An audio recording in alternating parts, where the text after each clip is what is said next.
I don't want to interrupt everybody's fun, but I know you're enjoying greeting each other, but it is 4 o'clock and I'd like to get started. And welcome to the joint meeting of the Lynchburg City Council and the Lynchburg City Schools Board. Our agenda this afternoon consists of opening of school highlights and updates, and that'll be presented by Dr. Crystal Edwards. A facilities study update presented by Dr. Reed Woodica and Kent White. School safety presented by Dr. Woodica and Police Chief Ryan Zudema. And lastly, accreditation, test scores, and achievement gap preview presented by Dr. Crystal Edwards and Mr. Sam Coleman. In the interest of giving everyone the opportunity to participate, I encourage you to offer your questions or comments at the close of each report. Just give me the high sign and I will call on you. Please keep in mind that we have just 2 hours here, and I may have to move us along if the schedule starts getting a little tight, so don't kill the messenger if I give you the sign. And thank you very much for your cooperation. Really want to encourage dialogue after each presentation, so hopefully that we can get a great exchange going here this afternoon. And I'm certainly looking forward to 2 informative hours. And now I'd like to turn it over to Dr. James Coleman, Chair of the Lynchburg City School Board, who will make some brief remarks and introduce our superintendent. Thank you, Madam Mayor, Mr. Manager, Superintendent. And as I seek to make eye contact to all of my distinguished colleagues, 16 of us that make up the 2 governing boards and the administration and staff on either side, we are delighted to be here today, Madam Mayor, not to be political, but to be collaborative. With the facility studies forthcoming, it is going to be huge, and it is going to require us to work together. And so we're looking forward to discussion and the opportunity to be able to have free expression of thought as we seek to move forward. Thank you again for the opportunity to meet today. I'd now like to bring on what I consider and our board considers the greatest superintendent in the entire Commonwealth and beyond, Dr. Crystal Edwards. Thank you. Thank you, Dr. Coleman, Madam Mayor, Council, School Board, and guests. It's great to be here tonight with you all to talk about some highlights from Lynchburg City Schools. I am smiling because it's a great year already, and we're going to share some of that with you tonight. On the agenda is also new staff introduction. So real quickly, I'd like to introduce some of the new players at our table, which we are excited to have. Our new Deputy Superintendent for Operations and Strategic Planning is a familiar face in Dr. Reed Woodica.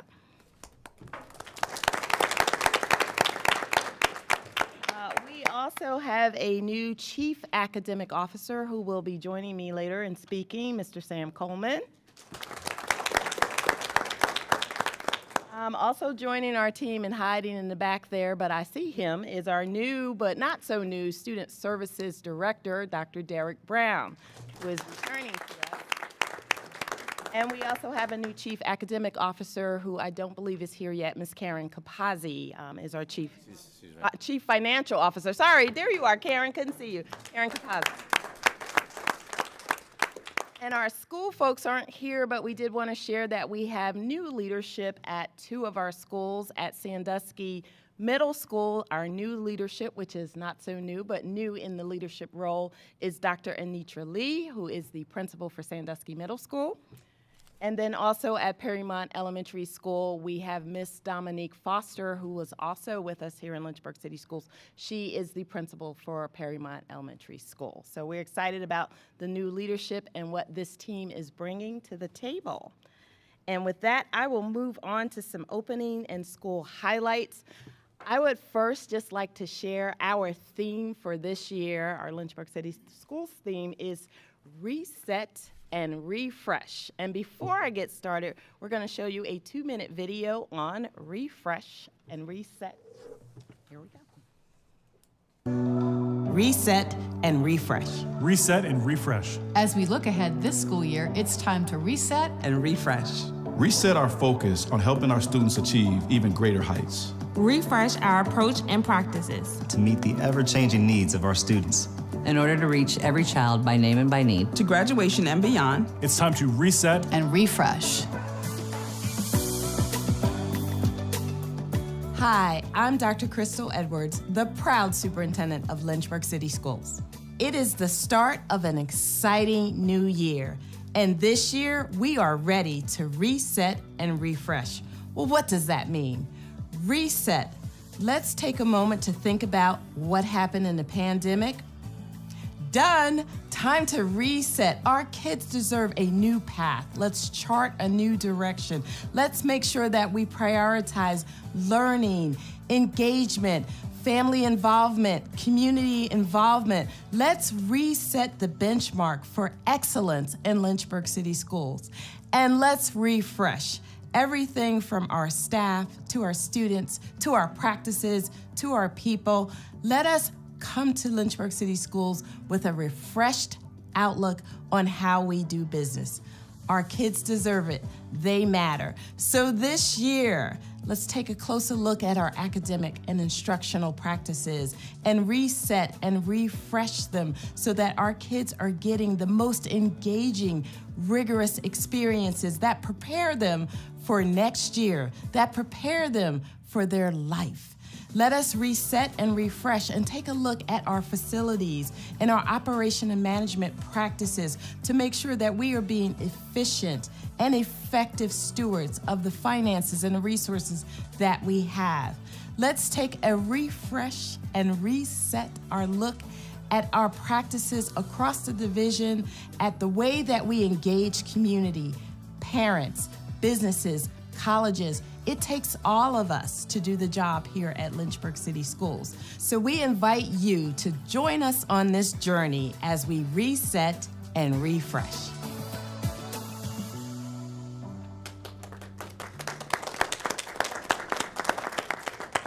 That was just a quick introduction to the business that we are going to be doing this year. And I would be remiss if I did not invite everybody in this room and our viewing audience to join us at our school board meetings and our school board work sessions where you'll hear a lot more about this. But tonight, we're just going to give you the highlights about refresh and reset. So let's talk about our children, a day in the life of, a weekday in the life of our children. That starts with 7, 8, and 9. And those of you who have known me for a while know what 7, 8, and 9 mean. 7 hours in our schools, 8 hours of sleep, and 9 hours with community and family members. That's what a 24-hour weekday for our students look like. 7 hours with us, 8 hours of sleep, which is the best we can give them, and 9 hours in our community and 9 hours with their families. So let's talk about those 7 hours here in Lynchburg City Schools. What's going on in our schools? Well, let me first hit one of the more popular topics, and that is enrollment. So where are we? Last August of 2021, we had on our books, as of August 31st, 2021, 7,819 students.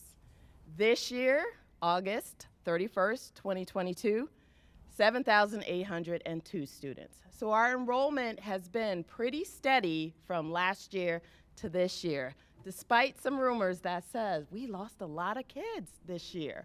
We did not. We're pretty steady in our enrollment. Some of our programs in this community, one of the things we value the most is early education. And we, last year and the year before, proposed a new pre-K 3-year-old program. And we are so excited that for the second year in a row, we were able to open up another pre-K 3-year-old program.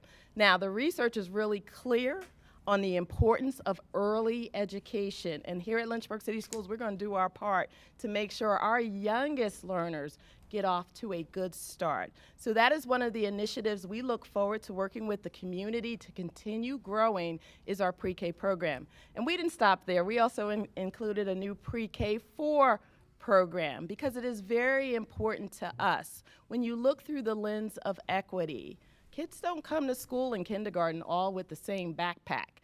As a matter of fact, if you looked in kids' backpacks, you'll see gaps in that backpack. Gaps that my kindergarten teachers have to deal with. Gaps that they're hoping to close. Opportunity gaps, achievement gaps, reading gaps, exposure gaps. Some of those are even more basic. Clothing, hunger, These things are what our children bring to school, and this is what our teachers meet on first day of school. But they're awesome because they get to work on those gaps as soon as they meet those little people and get started. But we have a responsibility in this community to continue to support early childhood education, especially early literacy, and I'll talk a little bit more about that as well. By the way, did you know that we have waiting lists for our pre-K program? So it's not just that Lynchburg City Schools thinks this is a great thing. Our community also thinks this is a great thing for their children and their families. Some more things that we're refreshing and resetting as we're here in Lynchburg City Schools is some additional programs. So I did the baby end. Let's go to the upper end. Let's talk about some of our high school things. This year we added additional seats, 6 additional seats for juniors at the Gov School, because again, meeting every child by name, by need. We talk a lot about learning loss, but we can't sit by idle while we don't nurture the children who have not had learning loss, but actually have thrived. And don't they deserve learning gain? Don't they deserve challenging experiences? So we offer more courses at the Gov School. We've offered additional dual enrollment and early college programs. We even offered this year for the first time seats at the CTE Academy, which is bolstering our partnership with CVCC. So we're really excited about that. And just to show you how great our kids are, did you know that last year at the CVCC graduation, before high school graduation, that our very own Emily Mullen, a senior graduating from EC Glass last year, was chosen to be the student speaker. So if you don't think LCS kids are doing it, take a look at our students being the student speaker for graduation ceremony at a college before even graduating high school. That says a lot about what we do in this community. It says a lot about our children. It says a lot about their resilience and tenacity during this time when we're talking about the pandemic has taken so much away from them. And I'm not going to doubt that, but I also won't let us sit by and not acknowledge that we have some significant gains that our students have made since we've been here. Also, as part of the pandemic, we started a virtual academy back when COVID was causing us havoc.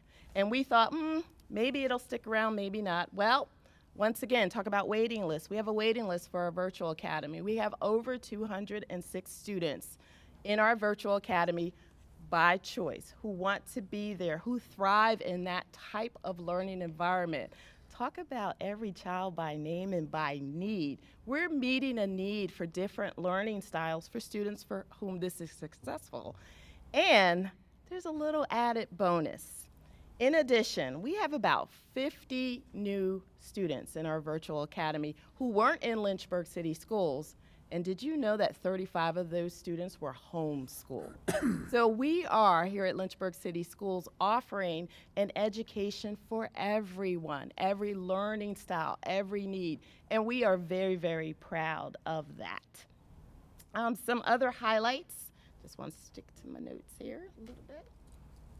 Here in the division is we've also been busy hiring staff, and you've probably heard, I don't know, has anybody heard that there is an education shortage, a teacher shortage, a worker shortage across the country, across the Commonwealth?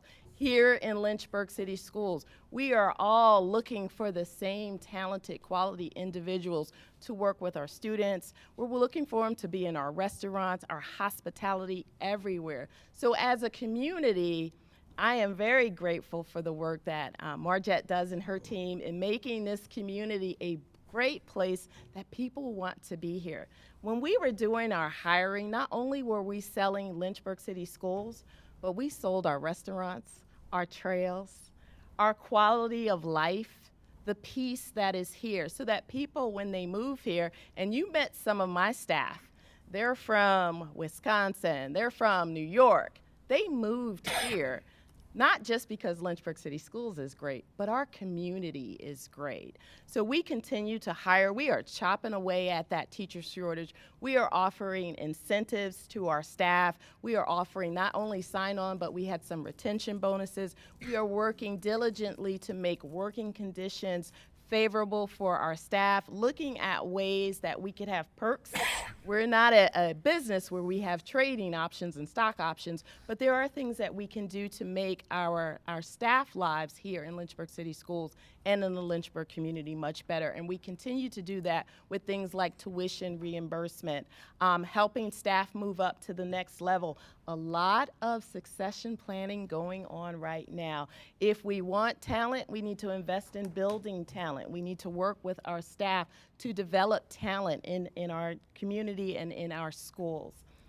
Some other things that I have to give a shout out to, Ms. Hope Custer's back there in the back. She is our transportation director, and you all remember last year transportation, so let's just take a moment and say thank goodness that has not happened again. But this year we are off to a very good start with Ms. Custer. She and her transportation team are phenomenal in making sure that our kids are all in school, and when we have some challenging situations which are outside of our normal bus route, there's nothing but listening ears over there and problem solving to make things happen. So I'm appreciative for you that we can sit here this year knowing that we all greeted students with happy, eager faces ready to come to school, and we were able to do that with the help of our transportation department.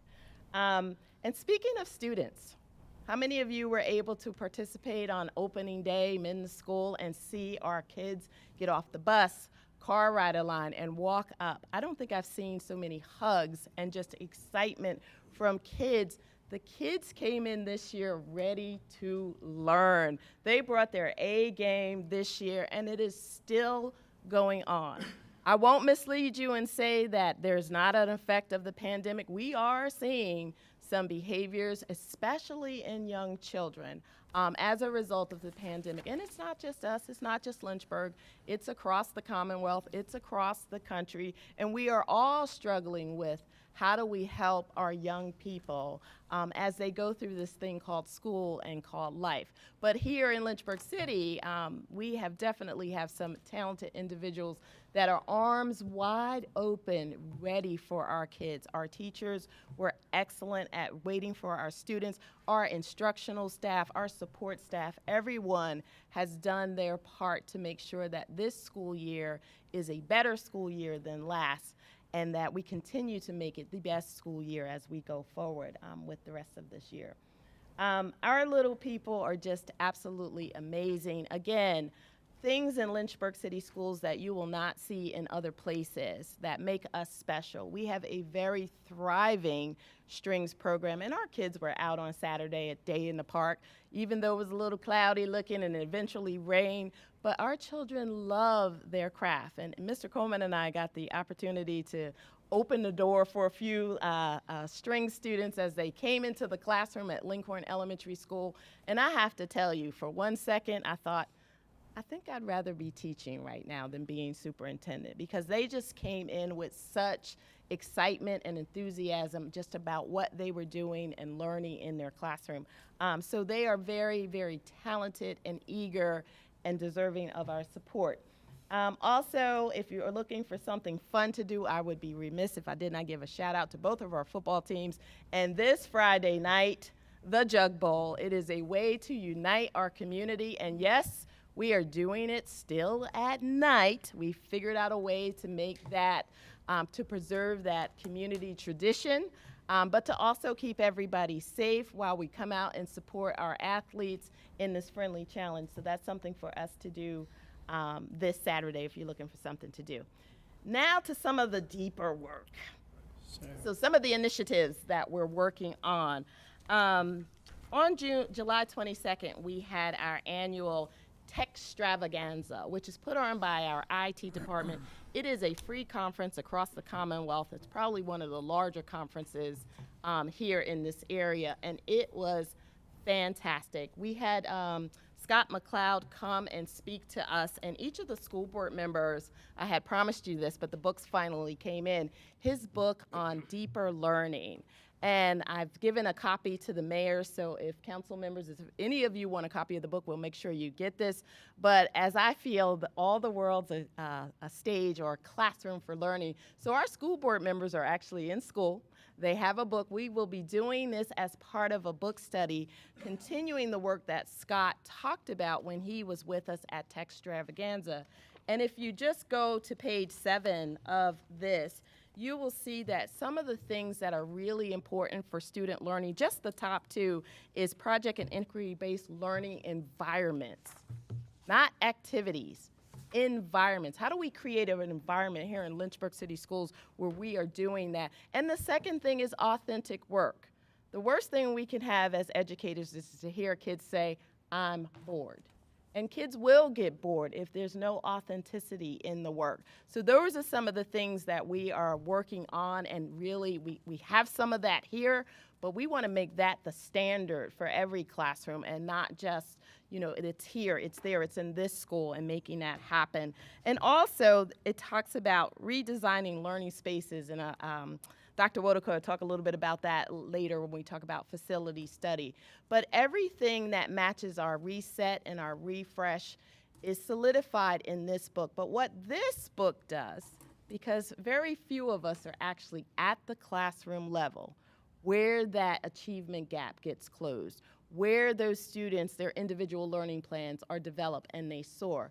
But we have a responsibility as leaders to facilitate learning. And this is going to help and guide us as we do the work going forward. What do we as community leaders, school board leaders, school leaders need to do so that our teachers and our students and our parents can work together so our students soar and thrive? That's our charge. That's our mission, to make sure that we do all of that. So that's one of the initiatives that we'll be doing together as a school board.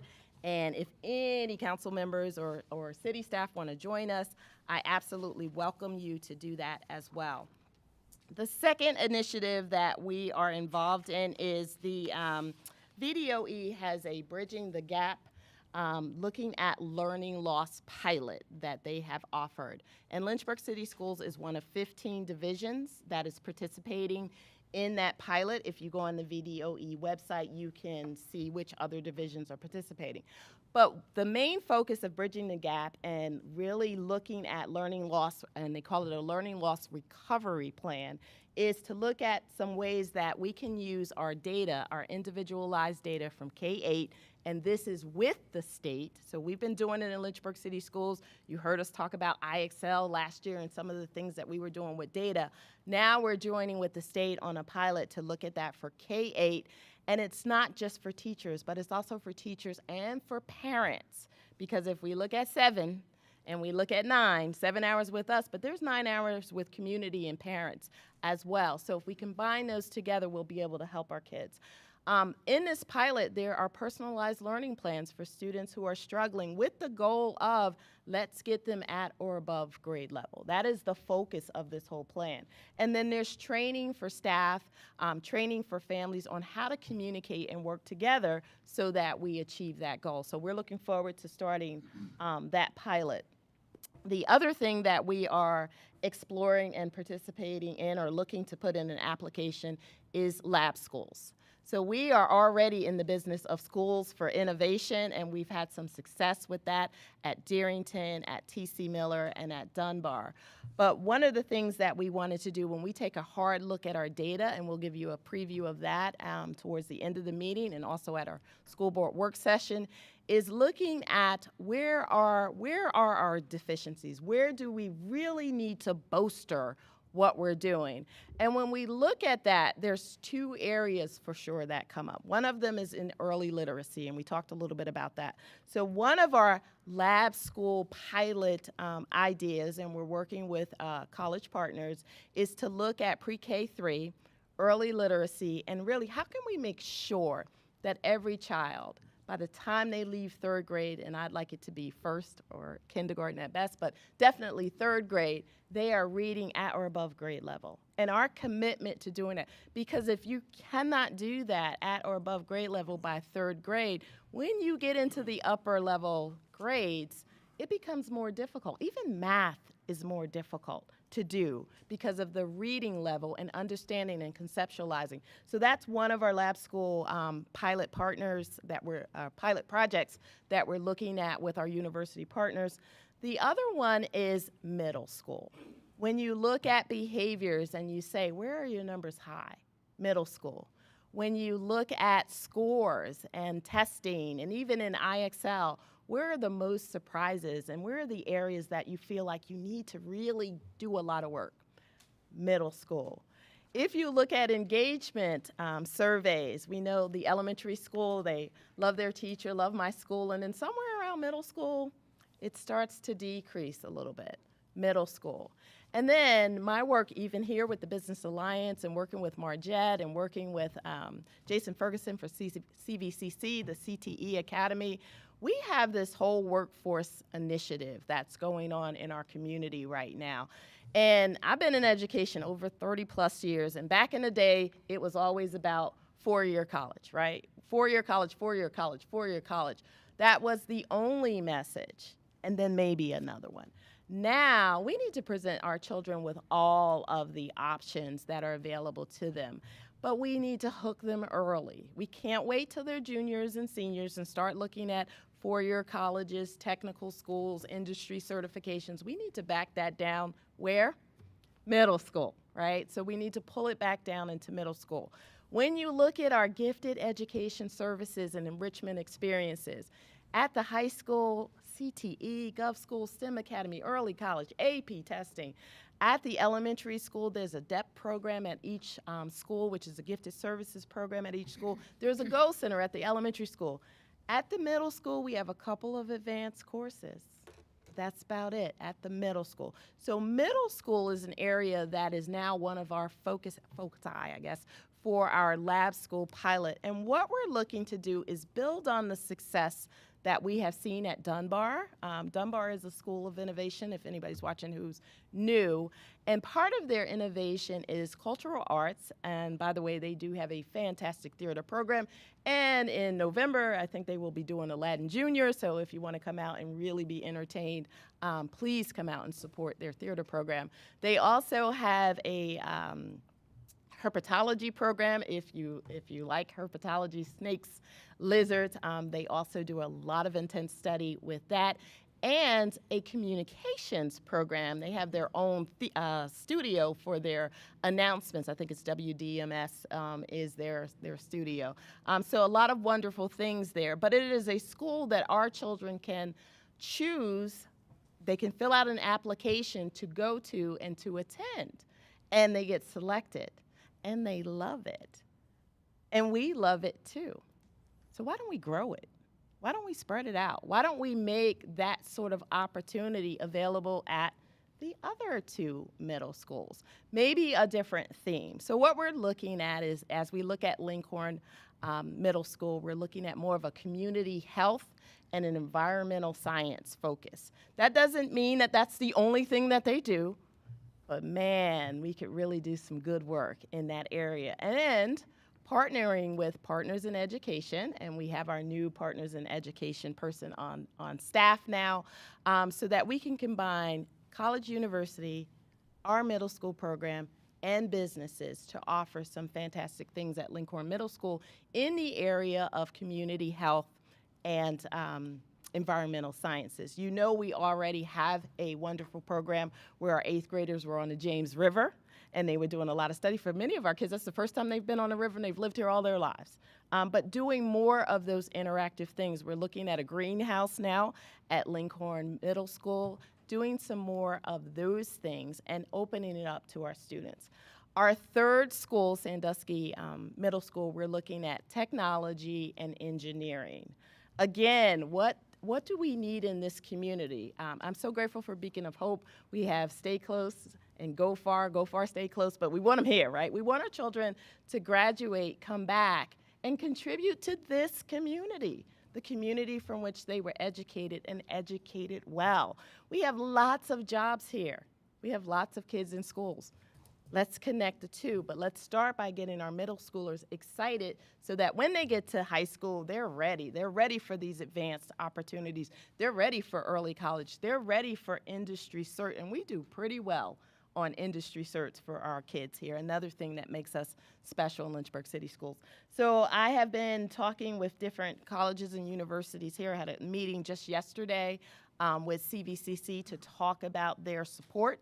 I jumped on a Partners in Ed meeting, so I know I have some businesses who are excited about that as well.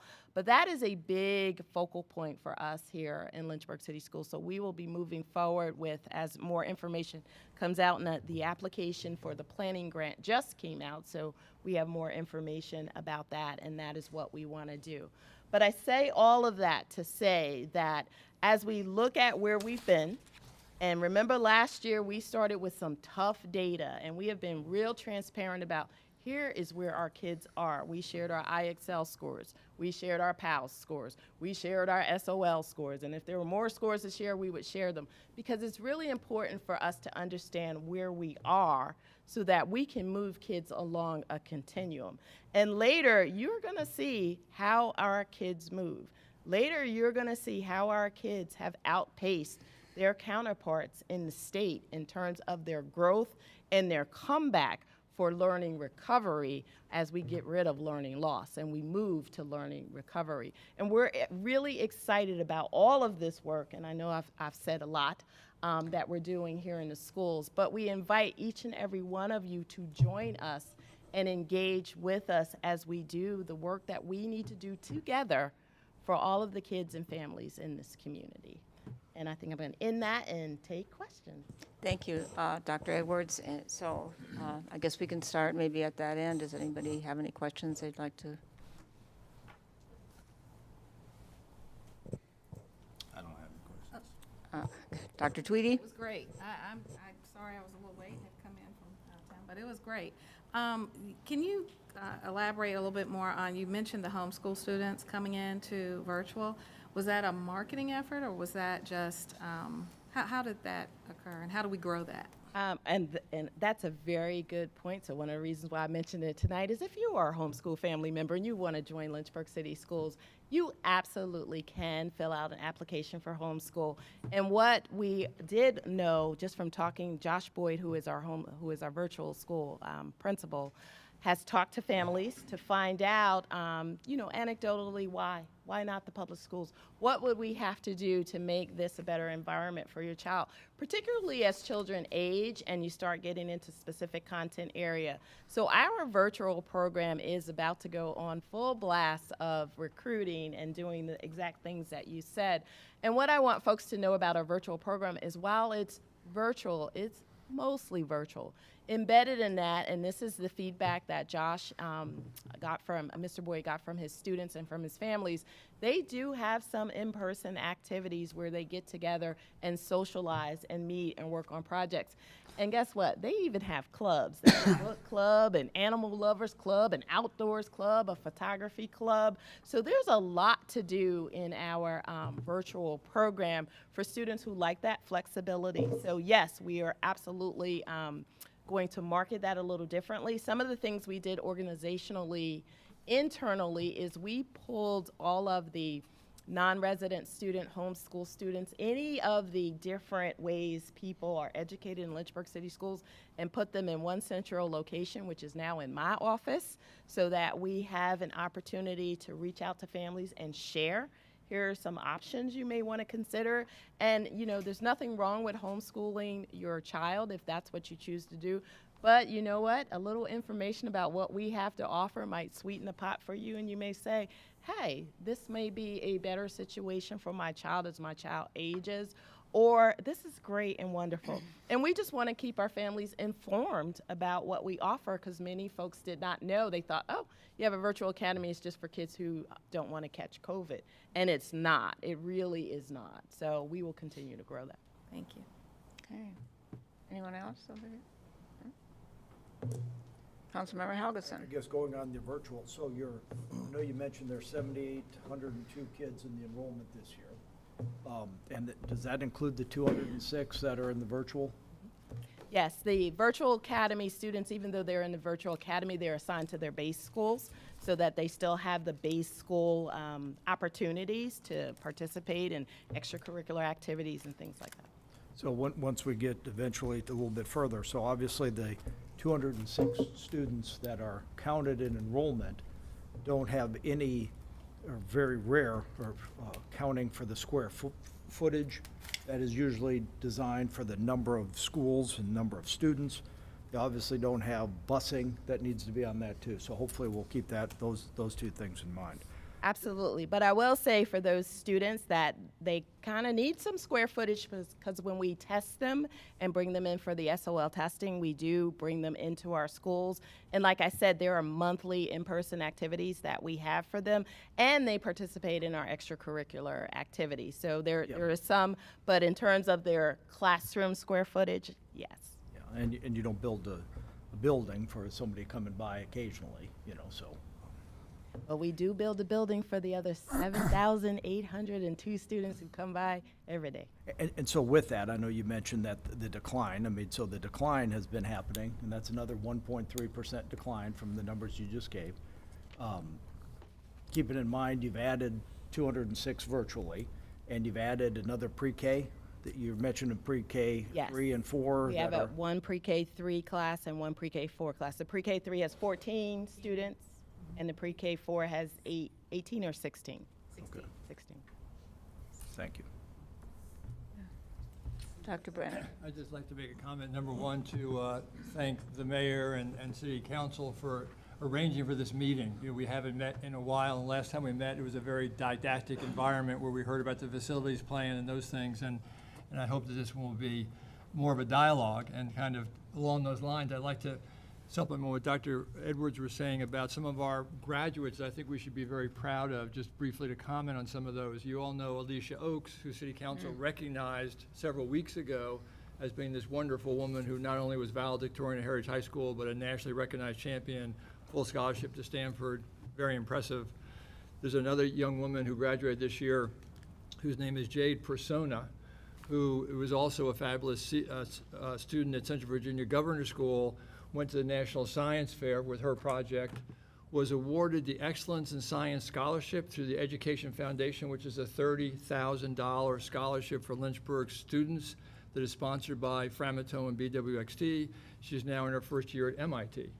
So another outstanding graduate. A third one is close to this group, goes to school board because Mr. Trost's daughter, following her brother's footsteps last year, graduated as either the top student or the second top student at E.C. Glass High School, and is now in full scholarship at University of South Carolina, which is also very impressive. And then lastly, I'm blanking on the student's name, but there was a great male who graduated this year, who I think was valedictorian at Glass, who is an international Pokemon champion. I'm not quite sure what that means, but he travels literally all over the world as a high school student doing Pokemon, and he is at Dartmouth this year. So we really have a number of students to celebrate from Lynchburg City Schools. So having said that nice thing, I'd like to bring up to City Council a topic which Dr. Edwards also mentioned, which is pre-K programs for Lynchburg City Schools. Because as she briefly mentioned, there is a lot of data to say that if we can provide good, high-quality pre-K education to 4th and 5th year-old or 3 and 4 year-old students or children, that their ability to do well academically is so much higher. And I think everyone around this room that's familiar with that or education understands that. And for full disclosure, my wife is on the committee that the city set up as part of their process for Bridges to Progress, which is the one that I'm familiar with, which is still functioning. To their credit, that's right, and Mayor Dolan is on that too. But they continue to try to generate enthusiasm and support for that. And I would just ask City Council to put that on your agenda somewhere, because it's not going to happen without city involvement. You know, if you look around nationally at where you do universal pre-K, which is the ultimate goal, it's got to come from the government organizations saying this is valuable to our students and to our society. And if we're going to really tackle the achievement gap or the education gap or the opportunity gap, it's got to start at that age. So I hope that that will be an ongoing topic with Lynchburg City Schools and also with the City Council, because it's not going to happen unless these two groups come together and decide that this is an important project for our community. Well, and I just might add to that, too, it's really, you need to lobby your legislators because it's a state level that really has a lot to do with And I guess with that, just in the spirit of dialogue, is the fact that, you know, I look back about 20 years ago and look back how things have changed. A lot of the churches, all churches had a pre-K program. And so now you look back in the fact of, they had to charge their students something. And so now you're competing with free, and it makes it difficult. So when there are things that are already being done in the economy, in the Lynchburg economy, I don't like for the city government to compete against things that are already being done. And that would be one of them. That competition has hurt lots of the church pre-K programs. Some still are there. You do have some pre-K programs, but to make it, to expand it and make it, you already expanded another 26 students accordingly this last year. So anyway, There may not be a lot of competition in that, by the way, because I think there are. They drove them out of competition. There are like 488 slots, that people that can't get slots in pre-K in the city of Lynchburg alone. So, I mean, we're in desperate need of programs, but we'll just move on. Could I just add that there's a sizable population of Lynchburg who would not choose a secular preschool education for their child. And for those people who wish to have a public education, and all that implies is, I guess it's targeted to a different demographic than those who choose faith-based. But there is an unserved population, even with the availability of seats in faith-based preschools. And so I don't think it's just necessarily the faith-based. What it is, and we have good intentions, I understand the good intentions, but we got to quit saying that good intentions mean good results. We need to measure results and look at was it a good intention, or was it successful? And so I think we have K through 12 where we can look at what success was there or what success was not there before we just have a good intention of keeping on expanding. Councilmember Nelson. Thank you, Madam Mayor, and Dr. Edwards, thank you for that presentation. I have two questions relating to what appeared to be very impressive numbers concerning the virtual academy and homeschooling. Anecdotally, I understand that the middle school to high school grade level jump is traditionally a point at which many homeschoolers come into the public schools anyway, because the academic rigor and the cost of materials for science labs and so forth exceeds the abilities of parents to be teaching their own children in their own home. How many homeschool students traditionally entered the school division prior COVID compared to? I would have to get those numbers for you. I don't have those. Okay. That would be an interesting figure to see how impressive the numbers are that you just mentioned. And then the other question I have is, in defining homeschooling, wasn't virtually everybody in Central Virginia being homeschooled in 2021 because the schools were closed? No, because the schools were not closed. They were on either hybrid schedules. The only time the schools were actually closed was when the governor closed school for that period of time at the end of March 2020 to the end of the school year. In 2021, we, as well as other divisions, were all open. Kids were assigned, registered, counted in their base schools, so they were not homeschool, where they're kind of counted by their parents that were educating them. Parents did not have to send in, here are my credentials, here is what the curriculum that I'm giving my kids, which is traditionally what they have to do right now when they homeschool kids. So we in the Commonwealth, we're all still educating kids, albeit different hybrid methods for that. So the school division did not include remote learning students in the homeschool categorization when you calculate those numbers. If they were not previously enrolled in the city schools and were being taught remotely, they would not be considered homeschooled. By code, the only kids that we can count in homeschooling numbers are the ones where parents actually send in the documentation that says, I am homeschooling my child, here are my credentials. At the end of the year, the parents are responsible for testing and providing information that the children have succeeded at the grade level equivalents that they studied. For kids who were with us, who were receiving instruction remotely, who we were assessing, who were accessing our Google Classroom or our, Seesaw, thank you, for the elementary program, those are still Lynchburg City School students. They weren't homeschool students. I appreciate that clarification, because there could be some misinterpretation out there when you use that term, given the educational landscape in Central Virginia in the spring of 2020 and through 2021-22. Absolutely.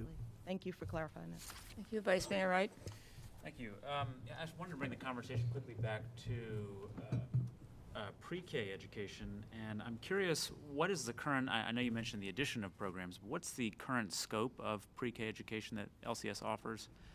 And do we have a sense of what the sort of defined need is? I know you mentioned like a waiting list, but that might not be capturing, for example, all the need that exists in the city, right? So, Yeah, so we offer pre-K 3 and pre-K 4-year-old programs at Hutcherson Early Learning Center, and I want to say there's 14.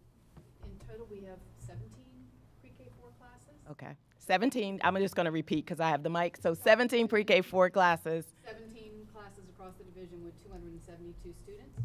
Okay, 272 students with 17 pre-K 4 classes across the division.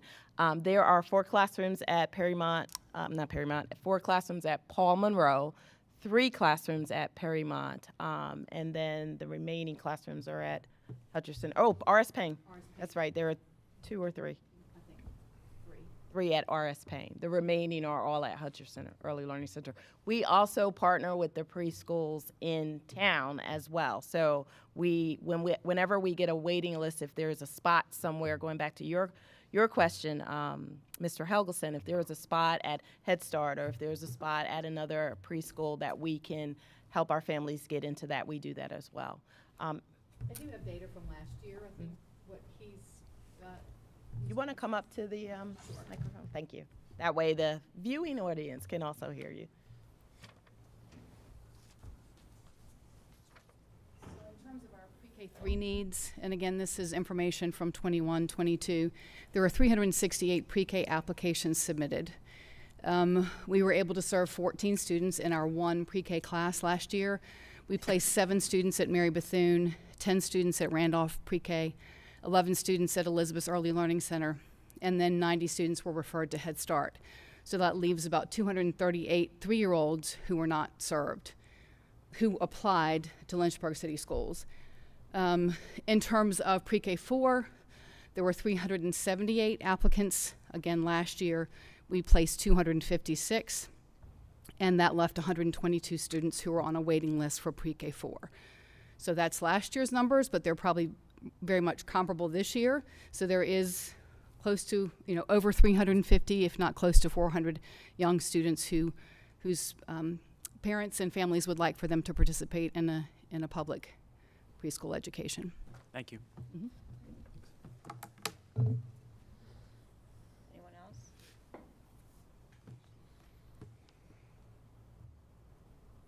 Dr. Wilder. Dr. Wilder. Anybody else? Oh, sorry. I was just giving them an opportunity. Well, I'd asked if there was anyone else. I do have some thoughts and questions, Okay. if that's okay. Thank you, Dr. Edwards. I'm intrigued on multiple levels and taking copious notes, and I'm already running out of space on one sheet of paper. But I do thank you for the presentation, and thank you to the school board for coming and joining us with this conversation. I think what I'm hearing, at least from my perspective, and I would certainly associate that perspective with many members of the community, is just what's the 500,000 foot view, and what is our role in this? And I think it begs the question, at least from someone of what I believe and subscribe to, and I think it's worth discussing, is what is our role? Is our role to pick them up, take them to school, attempt to educate them, teach them how to act, teach them what to do, when to do, how to do, and then make sure they get home, make sure they get sleep, make sure they get food? Or is our role to incentivize parental involvement in making those decisions on what best looks like for their families? And I think what the last 2 years have shown me, and I'm trying very carefully not to put a political charge in this, and I hope you see me trying to do that very carefully. I hear the desire for the pre-K element particularly. But what if we incentivize folks to seek out other opportunities? Where are we going to put a 3-year-old into a program where then I may have to work 2 jobs and figure it out? to try to make ends meet as a single parent? Or are we creating an incentive program where we're maybe giving some form of a tax credit, saying, you know what, these funds go to your education for your pre-K. And then the parent is actually more involved with that child. Those are just you can see how from my lens, from that perspective of whose responsibility is it? Is it ours as a government, or to get parents involved with their families? And I think on the enrollment piece, on virtual versus not, open versus closed, we've been down that path before, and I don't feel like asking questions that I frankly don't believe will be heard or answered. But I think if we're going to take a full reset, if we're going to take a full look back as to how we're going to engage this conversation, I think we need to look at it from what is our role. And if our role is to provide a service, I'd like to provide a service where we have opportunity because we're incentivizing opportunity, not government's the only solution to pre-K. And I can tell you, I don't think that's the solution, as an example. Mayor Dillon. Final point on that I did want to address. I find it interesting that, and I commend you all if you really are pursuing something related to a lab school. That's something that I know I've been interested in since my time on council. I would ask my colleagues if they would be willing to respond. I'd take it. But in January, we voted against asking just the exploration of a lab school. And so what message does that send if the school board's pursuing it, but council has a voting track record of opposing it? And so I, for one, am all for it. I think more opportunities to get education and have, whether it be a lottery system or however it looks, I would be interested to know what my colleagues would say in revisiting that narrative, because I think it's something worth exploring. Just some observations for me at the moment. Dr. Wilder, followed by Dr. Brennan. Did you say you? Yes, but did he want a response or something? Oh, I'm sorry. I was just, If you response for council while it's fresh? If you'd like. Which part? Any of it. If I can go with, you said, what is our role? Part of what I want to say to you is just yes. When we have children, we are their original teachers, right? Whether we adopt them or whether we birth them or whether we're begifted them by family members, our parents and guardians and aunts and uncles and surrogates are all teachers, right? Especially in early development. That's where kids start to learn. And then they come to public school, and we continue to educate them. We continue to be teachers. We continue to be parents. And I don't disagree with you that over the last 50 years of education, if you look at curriculum, you'll see more of social service things in the education field. You'll see more health services and those types of things, and us being responsible for children, the meals and all of that. But quite frankly, I would charge to this entire group that says, how much learning is a hungry child doing? How much learning can we expect from a homeless child? Just think about watching the news yesterday. We have people in our community who have just been given 48 hours. They've got to move out of their homes. They have to find someplace else to live. And I'm sure their children right now are probably not thinking about calculus or algebra or things like that. And I get that. That is our role, to educate them. But as a community, we thrive together when we care for each other. And whether that is adding some incentives, I don't know. I don't have the answer to that. But I would say the world is probably just like our classrooms. When I'm teaching, there isn't one strategy that works for every single child in my classroom. There just isn't. A good teacher knows that, and we have to differentiate. And different people have different needs. I'm a parent who I can afford pre-K. I can send my kids to pre-K and probably would. But maybe my neighbor can't. But does that mean that that child does not deserve adequate 3-year-old services? And maybe you could incentivize it as part of a government. I'm not in government, I'm just in that. But I would say our role is a yes to caring for the kids in our community, educating them, and not just teaching them content, because content will be forgotten. We need to teach them critical thinking, life skills. We need to teach them so that they can sustain themselves once they graduate high school and beyond, make good choices for themselves and their families going forward. And that's just, as a society, we need to do that. I think it's worth noting that far from it do I think a child who's hungry is unable to learn, or I think you know what I'm trying to say. I certainly agree with you. I think what I'm driving at is not so much the emotional reaction that one I'm responding to may be indicating, is that, well, Chris, don't you realize they're hungry? We got to offer this. Instead, I do submit, I recognize that my children maybe one day will be entirely different than the Tros.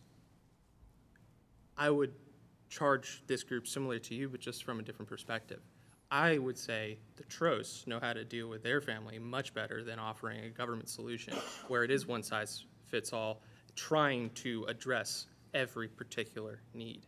It's very difficult to do that, and all I was trying to cast is, if we're going to do a full reset, let's really look at what our goal is. And if our goal is to educate, is what we're currently doing the best route to do it? Because as we're going to see later in this agenda, and I'm sorry for taking up so much time, the achievement gap, the scores are not reflective of a successful endeavor in that regard. Can you put my name on the list after? Okay, so Dr. Wilder, did you? Or was, Go ahead. I just want to follow up, and one of the big pushes I have this year is to make, and Dr. Edwards talked about it, is getting community involvement. I mean, you're exactly right. We have to decide what are we going to do as the education system. Unfortunately, the education system has been put into the position that we have to do more than educate. And me as a first-year board member, that's the biggest thing that I saw opening my eyes. Educate, educate, educate, which is, from my standpoint, is the goal to success, and it's an investment in the children that will pay off dividends. But unfortunately, we are where we are, and we're gonna have to deal with these things in the school system. I don't even like to admit it, but we've become much more than just educators, and it's an issue. And it's a multifactorial issue that's gonna need to be addressed by multiple different levels. And another big push I'd like to see all of us in this room is get the community involvement, not only the parents, but I mean, with the PTO meetings again, we've got to get the stakeholders involved in pushing, in addition to just the school system. And it's not an easy task, but your point is well taken. I agree 100%. Our scope of our education system has expanded beyond what certainly I grew up with, and it's an issue. I hate to say it's a problem because it's a negative connotation, but it's an issue that has to be addressed, and it's going to have to start on lots of different levels. And one of the things is we're going to have to get the parents, the guardians to be involved, because they're going to have to do it, because the school system cannot do everything well, just like you say. But we are where we are, and and trust me, I look at investments, I like to make money on investments. I don't think there will be a better return on an investment in terms of investing in the school education with these children. Because if we don't deal with them now, the kids that are going to be problems are going to be a lot more expensive when they get older, and that's just a reality. And I hate to spend money, I hate to raise taxes, and we're fighting for limited resources, but I really think we will see a return on investing in the children at a younger age. How we gauge that return is difficult.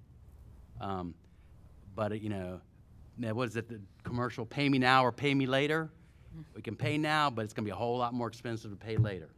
And that's me saying it, and people know I'm cheap, I hate to spend money, but it's a fact. And all my friends know I hate to spend money. But God almighty, I mean, if there's gonna be a good return, we're gonna have to do it on these children, and we need to address it. So.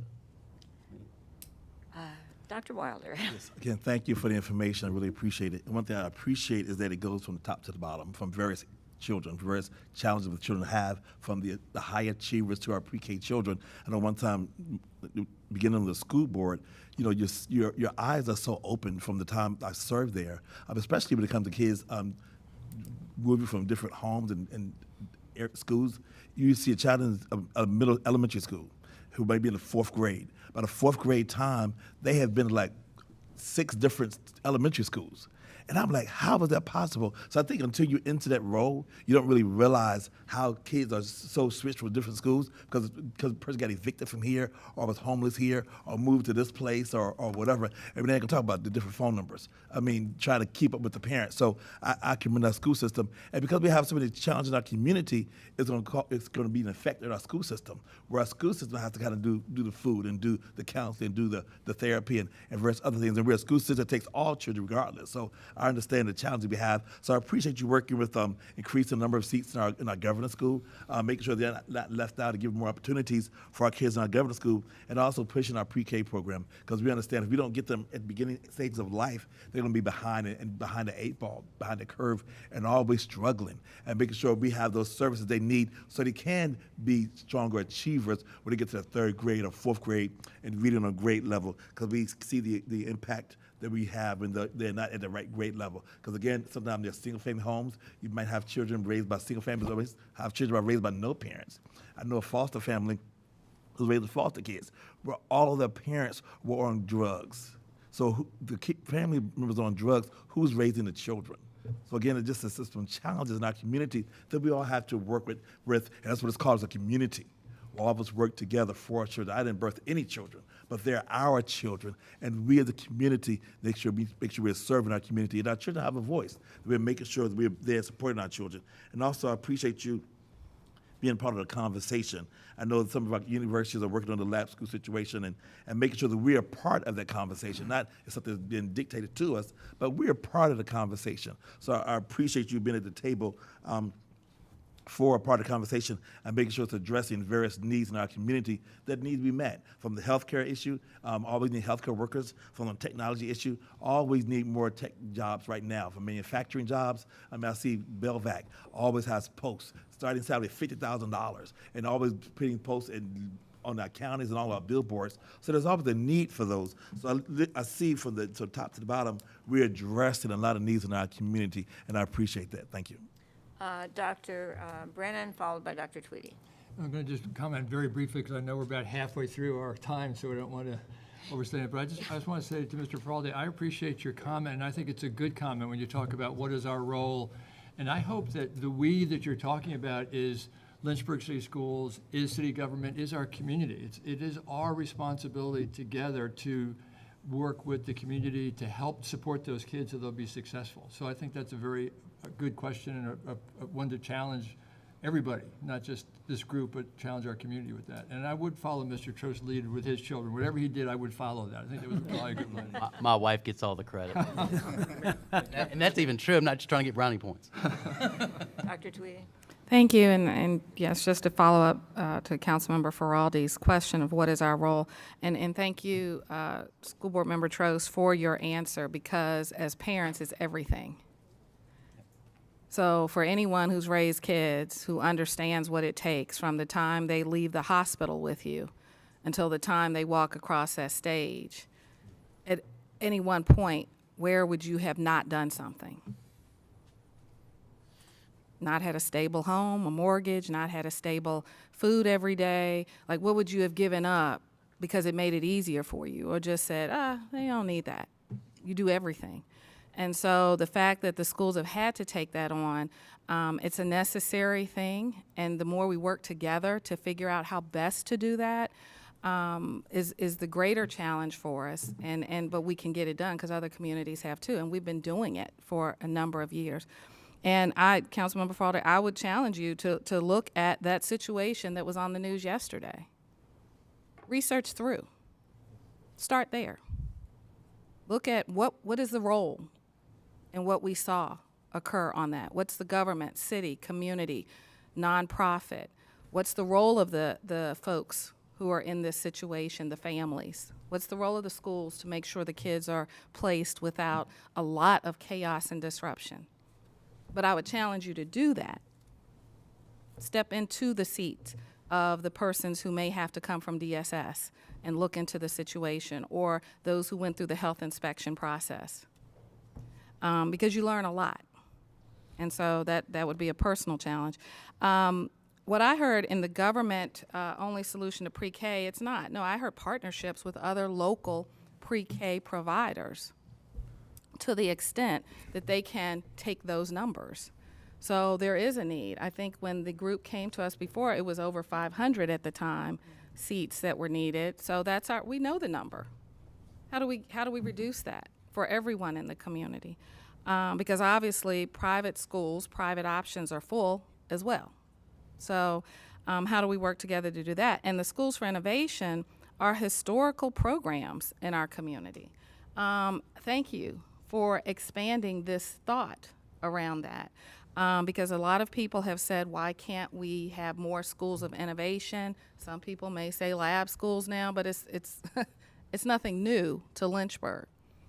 That thought process was there before then. So the fact that you're extending it to the middle school is huge because parents wanted additional options at the middle school level. And so to be able to do that and expand our Schools for Innovation model beyond that is just awesome. So, and then aside from the conversation of the parents and the role, what are the options being offered if we don't? If we don't step in where we need to be, what do we do with the families and the children in our city, in our community, in our neighborhood, in our schools? I'm interested to hear that. If we don't step into the roles necessary, what do we do? Councilmember Helgeson, followed by Dr. Carter, then Dr. Day, and then Dr. Gupta. Thank you. I guess just one thing, you know, obviously we're looking at reality versus rhetoric, and the Randy, the paid in the now versus paid later. I would look at the last 20 years. You know, that I know you've been only here for a year, but I've been around for a long time, and I've seen the pay now versus paid later argument for 20 years. Each year, there's more money with less students. In the last 20 years, we've lost about 2,000 students that were in the public schools. We've seen the enrollment plummet. We've seen the cost per pupil skyrocket. So that would be the paying now versus paying later. That's been going on for the last 20 years.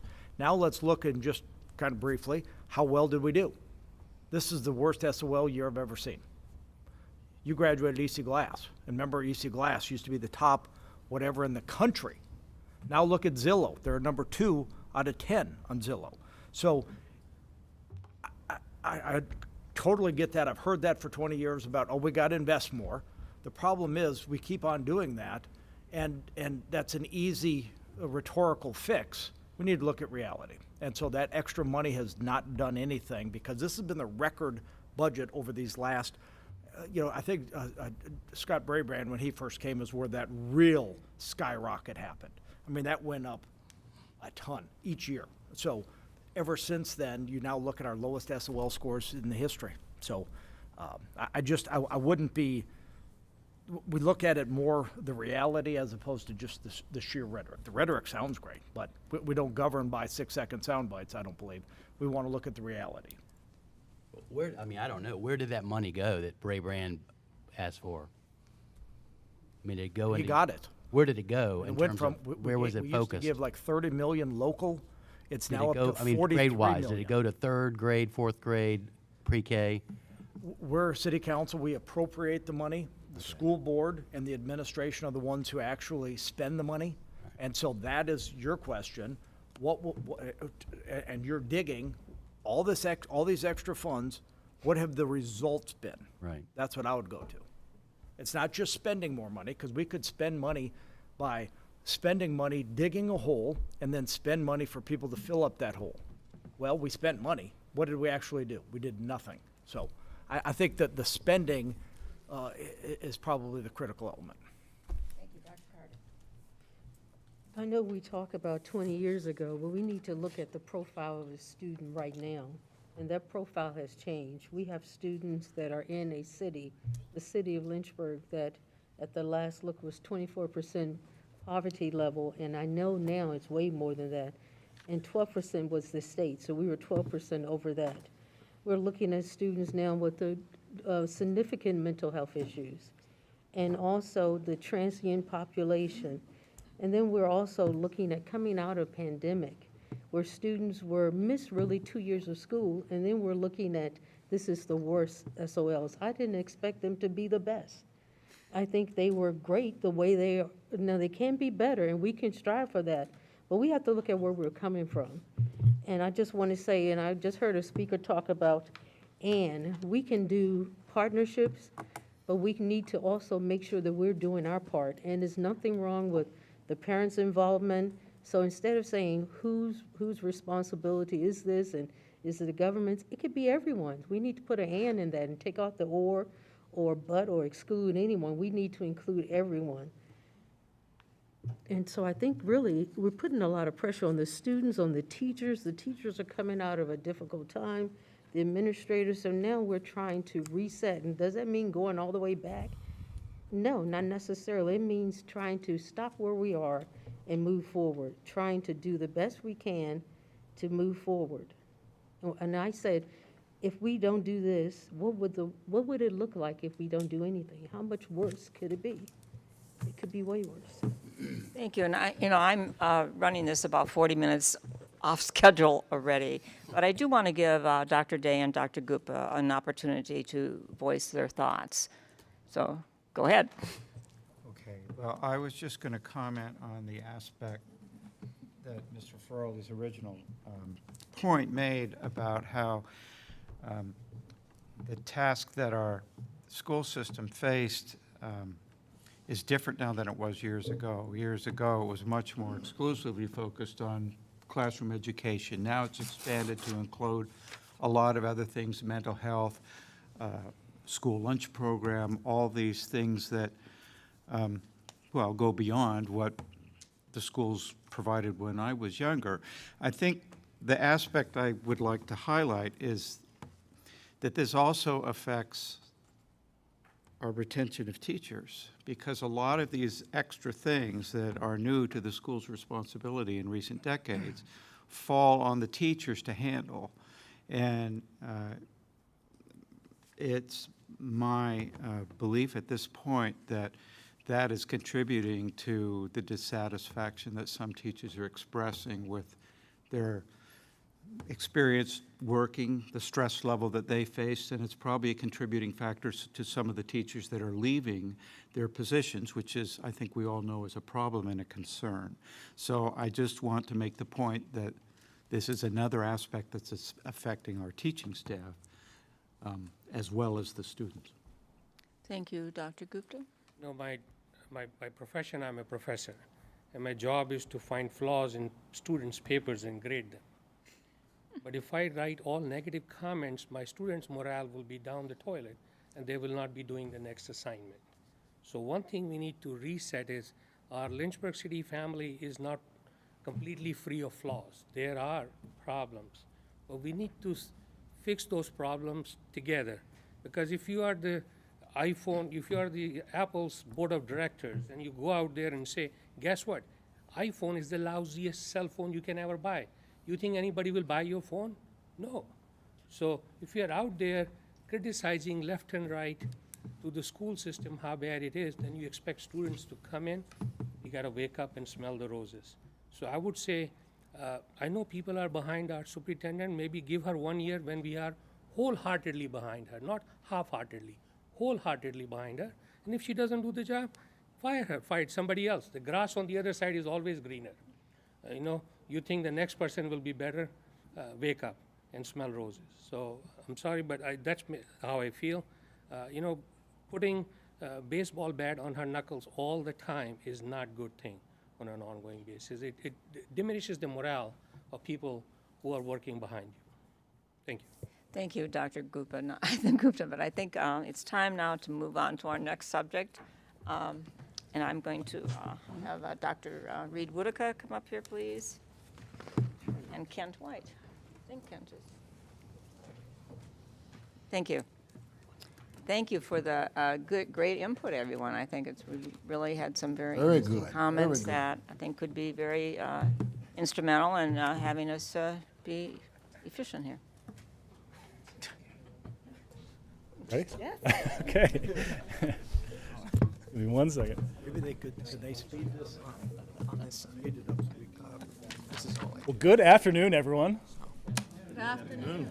It's so good to be with you and so good to talk with you about such a critical topic as we move forward as a city, as a school division, as we think about and envision the reality of what our school buildings will be long into the future. I think that we often talk and we get focused very much on, and I made this joke at our school board retreat a couple weeks ago, talk a lot about student achievement. Now we talk about the really great stuff, right? We talk about these school buildings, but really we're talking about how it is that the facilities that we provide, our school buildings, can positively and substantively contribute to our positive working environment for our students so that they can achieve where they need to be. And so as we reset and refresh our process throughout the coming year, I'm so excited to work with my longtime now partner in crime, Kent White, as we work with a group of city and staff, city and school staff, to think about and work through the development of a master plan for our school buildings long into the future as we go. Now, one thing is that we have sort of tried to do this before, right? We have had a couple of different planning effort iterations that have come forward in the past, most notably and most recently, of course, the Future of Education Task Force, which got started and then started doing some work and then kind of got derailed by this thing called the pandemic, and we're in this position now. And so I think that sometimes it takes a few iterations of these sorts of things to find the right group of people, find the right leaders, find the right process by which we can develop a really strong planning process so that we can cast a vision for the future. So our role, I think, in the next few months is to, as city staff and as LCS staff, is to leave our egos at the door, leave our titles at the door, right, and focus in on developing a financially feasible, a visionary, and sustainable master school buildings plan that will serve our students for long into the future. And I think that's really, really critically important to focus in on that, is to say that we've thought a lot about facilities. We've done CIPs. You've heard, many of you in this room have heard me talk ad nauseum about CIPs and all different kinds of things. But what's really, really important is that we really focus in on the fact that the school environment is one of the most critical and important roles, important things that contributes to that positive student environment that can contribute to their success long into the future. So we are not just talking about bricks and mortar. We're not talking about the lights that turn off and on. We are talking about building these environments for students to be successful. And that's where we have to come together as a visionary group and think how we do that. Now, some of you may say, well, I thought we did this in our sort of facilities assessment that we did in the last couple of years. And that we did do that, right? And we found that many of our schools are relatively functional, but there's a reality that many of our school buildings are in pretty tough shape. And for those of you who thankfully have been visiting those buildings, we are appreciative of that. You'll notice that there's some places that are not in great condition. There's a lot of reasons for that, but the only thing we can do is move forward. And what's critical about that is that these places oftentimes don't give the sense of a place of importance, right? I'm not going to call out a specific school, but if there's a couple of our schools that you walk into it and you're like, this is not an important place to us. And that's a place where we send kids every day. That's a place where teachers go every day. And it looks pretty rough. And it's not nearly even as nice as this, right? And so our path forward as we envision what the future of facilities and school buildings are should be a place of importance, should be a place that contributes positively to the environment for students to learn. Now, part of that condition assessment, of course, told us that we have some, particularly at the elementary level, some additional capacity that maybe we don't need right now or even probably in the next couple of years. We have too many schools. We've heard that around, right? And that may be true, right? And there will be some that will say, why don't we just go and close a couple schools, just to do it. We just make a decision and let's just move on, right? And we'll argue, I think, all of us would be that our argument is that many school divisions in Virginia have done that. They've reacted to some of these reports. They've said, hey, we need to reduce by this amount of seats, and they've just closed the school, right? Not thought about it. And those school divisions then spent orders of magnitude more down the road, trying to fix those mistakes because they didn't spend the time master planning and thinking through all of the needs of their schools for the long run. And so we want to avoid that in Lynchburg. We want to spend the time to think about how it is that Lynchburg City Schools and the city of Lynchburg is developing a master plan for our entire system comprehensively. And so unfortunately, we have never really had a true school buildings master plan, at least not in any of our lifetimes, right? So there's been one-off groups. There's been groups that have done the assessment on what to do with Heritage High School. There's been originally, of course, with EC Glass 20 plus years ago, right? But there's never really been a comprehensive and thoughtful, connected program of the criticality of those public school places and how those places contribute to the positive and successful life of neighborhoods in our community. And so having the opportunity to work with city staff, the planning staff, folks from all over the school, the city government, is an opportunity for us to talk about not only about those school buildings, how they contribute to everyday student success, but how is it that those school buildings contribute to neighborhood success in neighborhoods throughout the city. So we're excited about that. So how are we different right now? So we are planning to map a vision, a feasible, functional, affordable master plan process that will help us guide through the next 20 years. And first and foremost, our focus is always on student achievement, right? Our focus is, our master planning is focused in on how is it that the buildings that we have, how do they contribute to our instructional goals and the social and emotional development of our students, as well as their academic goals of our community's children. And I think the next thing is we have to think really strongly about the sustainability of our institution, right? That's Lynchburg City Schools, and that is the city of Lynchburg. And from the sustainability standpoint, we're talking about how is it that we develop plans that are reasonable, that are financially feasible, and are something that we can afford to do, but also strongly contribute to the positive environment for our students. And when we do that, we can develop a really good conversation about how schools should be designed through that larger system. And again, that means a couple of different things. First of all, it means not spending too much, right? As Mr. Trost says, we don't like to spend money if we can. But it also does mean that we are investing appropriately in the right places. And so as we develop this vision or strategy and as options that will come forward, you know, it sort of reminds me, I watched this weekend a TED Talk that talked, you know, they always do the little story at the beginning, right, of some sort. And so the story was that, you know, and I don't even know if this is true, but this is what they said, that it was not until 2 years after we sent a man to the moon that we decided to put a wheel, the oldest piece of technology in the history of the world, on a suitcase, right? So you have this old piece of technology that we put there, and now we're using it to actually travel. And we're using this old technology and old opportunities to grow and provide a much different experience for traveling. That can be the same case in what we do, right? So there are trends and fads and thoughts about how school buildings ought to be designed, and there are some things that we certainly do need to take into account for that, but we also don't need to try to reinvent the wheel. And in many cases, we have some pretty great places that can be reused for really great work. So as we go forward, our next step, Kent's going to talk a little bit about our next processes as we go forward, but our next step is to work with an educational planning group to assess our instructional strategies and the extent to which we are doing the right thing for right now and into the future, where we need to make program adjustments, where we need to make additions and deletions, et cetera. Assess our non-traditional programs. These are things like our pre-K programs, our gifted education, the things that we are doing but may need to be a little bit different.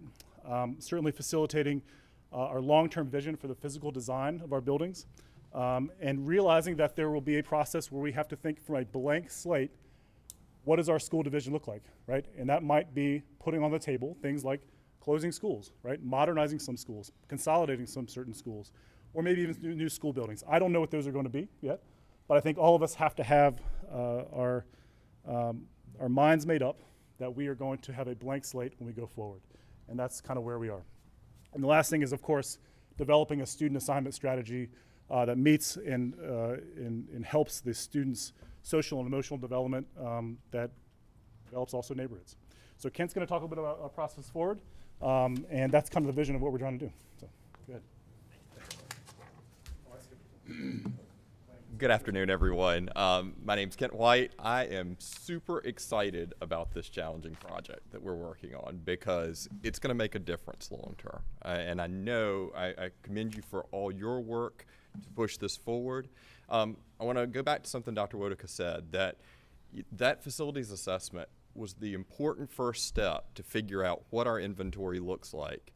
But this is about creating important learning environments for our youngest residents in our city, right? So when you'll hear us talk about facility studies and building assessments, but this is really about creating complete campuses. And we know part of that is those buildings, which have served us incredibly well for a long period of time, and many of which will serve us well going forward. But it is also about making sure that those buildings are the right building for the right purpose. And I think that's a theme that you've shared throughout, is what are the next level learning opportunities that we need to have, and what buildings and what facilities are we creating for that. The other piece is the area outside of those buildings, creating complete campuses, learning labs, if you will, that not only provide opportunities outside of school. My youngest today was on a canoe trip learning about the environment at Heritage High School. So how awesome is that? But we have a lot of those opportunities and can create those opportunities on the campuses themselves, while creating connection points to the neighborhoods that these buildings have served very well for a long period of time. And I think that's really important, is that these neighborhoods have these iconic structures around them with facilities, and this provides us a great starting point for ongoing discussions about how those facilities can continue to be assets for the entire neighborhood. So if you can't get excited about that, I don't know what holds us back. So with that, as Reed said, he's taken us where we were and the goal of where we want to be. My job is to walk you briefly through the decision process, and you have a handout in front of you, and for those who are watching at home, you have that access online. We are currently in this consultant selection stage of this. The RFP is posted. We'll have a joint team of Lynchburg City School staff and city staff looking at this and assessing it. As we bring them on board, our goal is to keep the great work of Dominion 7, our local architect, and bring them in combination with this consultant and a city staff and Lynchburg City Schools joint team. None of us are doing this full time, but we are bringing forward the best and the brightest of our group with specific skill sets, and we're going to focus around 4 areas. The first of which is that educational programming, which thankfully for everyone, I am not on that team, so don't worry. But we have many qualified folks who are tuned in to that next level education and those leading trends that we want to explore. The second is looking at student population neighborhoods. That takes into account where students' assignments are, our population as a whole, and where it makes most sense. So that looks at the building capacity and our efficiencies, and that's where we arrive at our potential for these buildings. At the same time, we're going to take that great work of Dominion 7, and we're going to look at building assessments and long-term planning. We're going to figure out what can be accomplished in our existing building and what the needs are going forward, and how do we marry those two. And then lastly, that funding and analysis piece, which is developing an understanding of the costs and the funding strategies to help analyze alternative solutions. From the timeline standpoint, that's on the back side of that page. Following the selection of the consultant, we'll have those consultants and our city school teams working through fall and winter of this year. And our goal is in first quarter of 2023 to provide options, framework options, out to the public for community input, because we know that's a foundation, right? Constantly checking and rechecking with our community on the path. And then we come back to you as a collective for consideration of the framework, both the school board and city council, looking for that input and direction with the goal of bringing you back a quality master plan product before the beginning of next year. It's aggressive. Again, we've got an exciting team. We're committed. We'll probably hit some dips along the way, but we're going to move this forward and we're excited to be part. So with that, my colleague and I are happy to answer any questions you have. Oh, do you have something? So before you finish up, Ken spent all afternoon printing this side of the paper out too, and I just totally skipped hand over drew it. Yep. So I do just want to point this out. So these are the items that we are taking into account on our planning process. So of course our existing facility appraisals and all the things you see around there.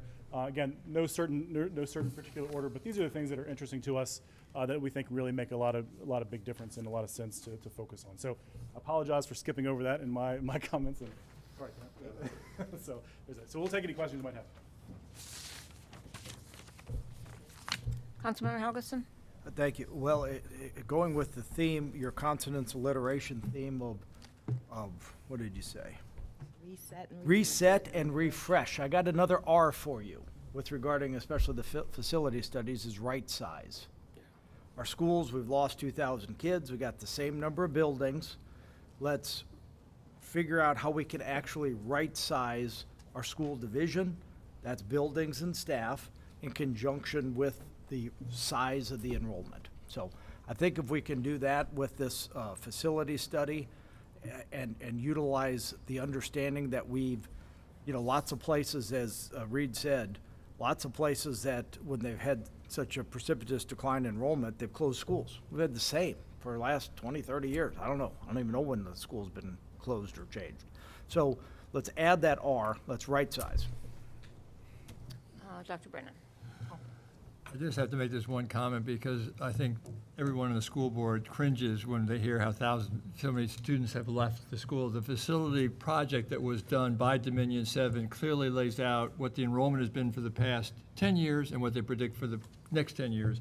We've lost about 800 students over the past 20 years, it's 2,000. Right, for the last 10 years, we've lost that many, and it's predicted we're probably going to stay about the same for the next 10 years. So what we're seeing now is what we're going to say, and I think we want to be clear that saying we've lost thousands of students over a period of time is probably misleading to some people who might listen to that. So let me clarify it. There was 2,000 students over the last 20 years. So if you look back about 20 years ago, I got all the numbers if you'd like me to send them. No, that's fine.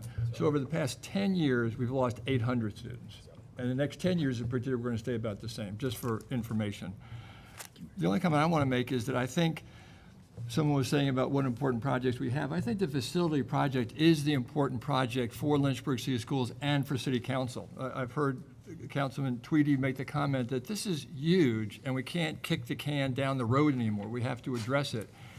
And when we look at how this process is going to occur, I think it's so important that the school board and City Council work together early on, that whatever that committee is that's working early to make some of these decisions is composed of council members who may be supportive of the schools, may not be supportive, but so there are no surprises at the end, that there's a lot of communication going on right from the beginning, and I hope that will occur as we make this project go along, because to go through the time and effort it's going to occur, and then for someone to say at the end, well, I wasn't aware of this, or I had a question that wasn't answered, is really not going to be the timing to do that. So the earlier we start, the more collaborative we are, I think the more successful the project's going to be. So, okay, I will. Great. Okay. Be on board. Names on the list. Dr. Gupta, followed by Dr. Tweedy. Just wanted some clarification because I don't want a headline saying, here we go again, buildings with no students in them. Yeah. Everything is on the table. It may require rezoning. It may require closing some schools down. I don't want to create fear, but just could you clarify that as part of this process, I heard the word buildings, but the other things, you're trying to make the operation most efficient and effective. Yeah, absolutely. So a critical part of this is to think about our operational efficiency and effectiveness, making sure we're leveraging our buildings that we have as effectively as we possibly can. And so that's tremendously important, right? We are making sure that we're putting every potential option on the table. We may not choose that option or one other option. That may be preferred. I don't know.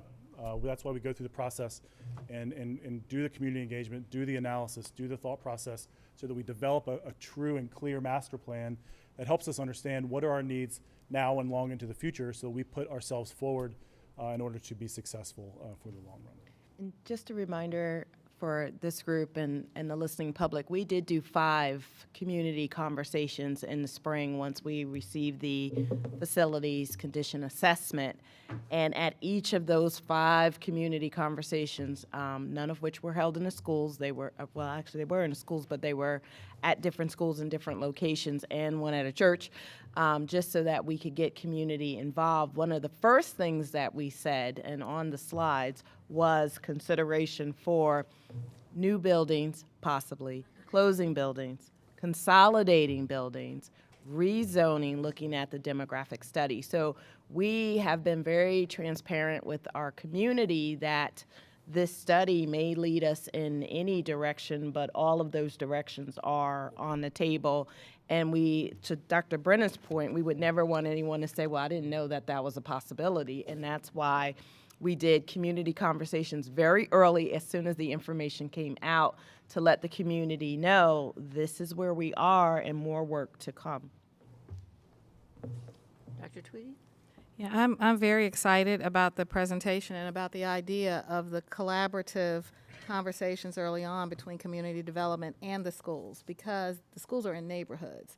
And so one side specializes in that, the other side specializes in the other. And we all know how to invest. People in our community, our former city councils, former school boards, they know how to invest. Just look at downtown. The decisions and the investment that was made and the returns that we're getting on that. So we know how to do economic investment well. And I say education is an economic driver. So if we just look at how we've invested throughout this community to have the gains and the economic growth that we have now, public investment is followed by private investment. So, you know, I'll get the ball rolling. I didn't know we had an 18-acre, I think it's 18-acre school site. Is that the number of acre? I think it's an 18-acre school site we had in a part of town. No one would, I wouldn't know. I didn't know that. I worked for the school 9 years and didn't know how large that property was. But imagine the economic investment on that site with the combination of ideas that we're going to bring forth. I'm excited for the areas of town where some of these schools may have to change, some of the zoning may have to change. I'm excited because that means we're going to spread that economic investment across our neighborhoods, across our zip codes. Because if I remember the report correctly, there were about 4 historic schools in our neighborhoods who needed the most work. The footprint wasn't big enough. So now we have an opportunity to make some historic investments in those communities and in the neighborhoods for the families, just through the footprint of education. So I'm excited. I won't say sign me up for the next committee, but I'm excited. Got your name down there. Are there any other comments? Only that I think that it's really critical in making these decisions that the community is informed every step of the way, because they're going to have opinions about things, and we, in our naivety, sometimes make the assumption that people know and understand information that they don't know and understand. And so I think it's really critical that we say, this is why we're picking this site. These are the things that you're going to get or lose. These are the things that are going to be reset or refreshed, so that the people in the community understand that this really is of benefit to them and to their children. Because I think oftentimes we do things and people make the assumption that we did them because Gloria wanted to do it and it was going to benefit her and her neighborhood, but it didn't have anything to do with me. So I just kind of throw that out there to make sure. I appreciate that. Thank you. Thank you. Councilmember Nelson. Thank you, Madam Mayor. As many of you know, I was a member of the Future of Education Task Force, and I had a great deal of confidence in the personnel, the expertise that had been mustered into that group, and it had come a long way, and then COVID shut things down. Last winter, I was an ardent advocate for having it rejuvenated and call upon many of the decisions that had already been made by them in those committees. And there were those on council who felt that was not a good idea and that this group could do just as well as those experts and those experienced in the field. And we are now here where we are. But nevertheless, there is a team out there who have already looked at all of these questions and come to some conclusions. In this timeline, is there any opportunity to reach out and engage and solicit and have those vital and talented personnel be involved in this new plan? Because I think that would be squandering resources as a city. Certainly, we should involve as many people as should be necessary and can be a part of that. I don't know that restarting that group is certainly not my choice, right? But I think that there certainly are people that can be involved and be involved in that part of the conversation that could be helpful. Because to your point, those folks visited each of those schools and talked about a number of things. So we can certainly engage with some of this. But my point is it was far broader than facilities or schools or renovations. It dealt with urban instructional procedures. It dealt with neighborhood engagement. It dealt with transportation and all of the challenges that we have as a school division and as a city. Where in this timeline are they going to be actively invited and engaged to come forward and share their intelligence, their resources, and experience? Yeah, so we don't have a specific role at this point. All right, thank you. Appreciate your response. If I could, I think Possibly the community community engagement is a good engagement. opportunity. Yeah, community engagement is a good opportunity. It should be, I would think, but it wasn't mentioned, and that's an asset for us. I think they're part of the community, and so if they can work that into the framework of the box of community engagement, I think that's a prime spot. I mean, I'm going to only be sitting at this table for about 3.5 more months, and somebody else will be sitting in my place. But that task force was very important to me. Thank you. Thank you. Okay, by now, everybody at this table knows that we're never going to get through the agenda today. But that's okay, because I really wanted this to be a format where everybody had an opportunity to speak. So I think that we will get through school safety maybe, so I would like to call Chief Sudama and Dr. Whitaker. Before we do, maybe a few more comments on this facility study. I know they had several options on the table. I think one option that probably needs to be kind of off the table is building a whole bunch of brand new schools. I think we need to move on, and we can deal with that at another time. So if Chief Sudama. Come on up, Ryan. Okay. Well, good afternoon again, everyone. Chief Zudum and I are super excited to talk with you about a very important issue, and that is school safety. And there's a lot of facets to school safety, and there are lots of components that we will talk about. There are some components, as you can imagine, that we don't like to talk about publicly, as far as the specific tactics and that sort of things that we take in the school buildings. But there's a couple things that we think that are worth mentioning, and I think we'll be pretty quick on this. And the first is that we have a number of building issues, and again, we'll kind of talk about facilities issues, and that's part of what we're talking about as we go along. But a huge part of what we're trying to do is figuring out ways to slow and defer entry when there are potential active shooter kinds of events. That's a tremendously important part of what we do. We have a number of strategies that we're taking to develop that, and understanding how we can then have a more expedient access for those who we do want in the building. That would be law enforcement and emergency services in that group. So thinking through how we strategically work through those opportunities is really critically important. In our buildings, though, I do want to say that it's really important for us to remember that while school safety is certainly about issues of active shooter and the things that we hear about quite a bit in the news, that's very important to us, but there are also other components of school safety, things like fire safety, crisis plans, chemical hygiene, all the sorts of things that make a safe environment. And so we're very excited that, and I think in January of this year, Mr. Cecil Jackson, who's all the way in the back there, joined the school division as our school safety manager to focus on many of these issues, trying to create the most safe possible and supportive environment we possibly can throughout the division. Certainly that relates to the many issues of active shooters and those sorts of things, but also the many other issues that relate to a positive and safe school culture that are there. Related to people issues, one of the really important things that we've done as a school division is to think about not only those sort of physical assets, but also how we are interacting with our students and our staff. And a big part of what we've done this fall is focusing in on youth mental health first aid training. And so, we talk about first aid in terms of sort of medical first aid, right? Where we respond very quickly and understand the needs of that patient. But we also want to think about our mental health first aid issues and trying to address and identify issues very early when there are problems. And that's a huge part of school safety and security as we go along. And so training all of our staff on that process is critically important. We've also worked with the police department to apply for the school security officer grant. Many of you probably have seen that in the news, looking at our elementary and alternative school sites. As you know, we have school resource officers in the middle and high schools, and Ryan will talk a little bit more about that in just a few minutes, what we're working towards. But that relationship has been wonderful for a very long time, but we do need to expand those opportunities as well. And so you might say, well, why don't you have school resource officers in every single school? And that would be wonderful. That would be certainly a great approach.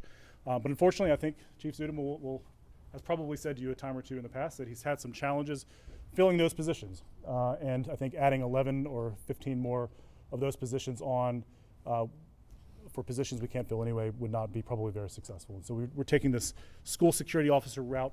It's a little bit different than an SRO, and we can talk more about that in the future as we go. A couple other things really quick, just talking about partnerships and other relationships for our response. We have a DCJS, a Department of Criminal Justice Services grant for mapping our school buildings so that first responders have the opportunity to see a digital map of our buildings so they know where they're going and address those issues. Our SROs have been a part of our summer leadership summit, presenting issues about lockout and lockdown, gang awareness, other issues. And of course, Lynchburg City Schools members actually serve on the city's emergency operations team when there are issues in the larger community. And so we're, again, having this partnership together as we have for a very long time.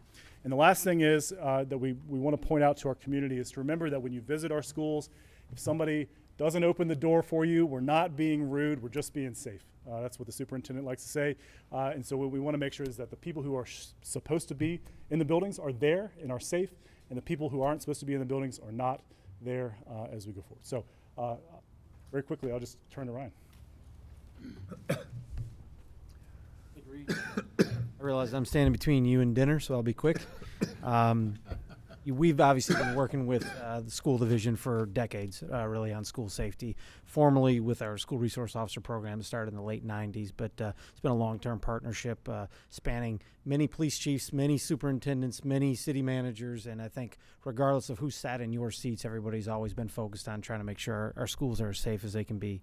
One thing we do annually is we update crisis plans at every school. Our school resource officers in the summer months obviously have a little more time, much like some of the staff at the schools do, so they focus on the things they can't focus on when the schools are full of students. So those are updated annually. We've been doing that.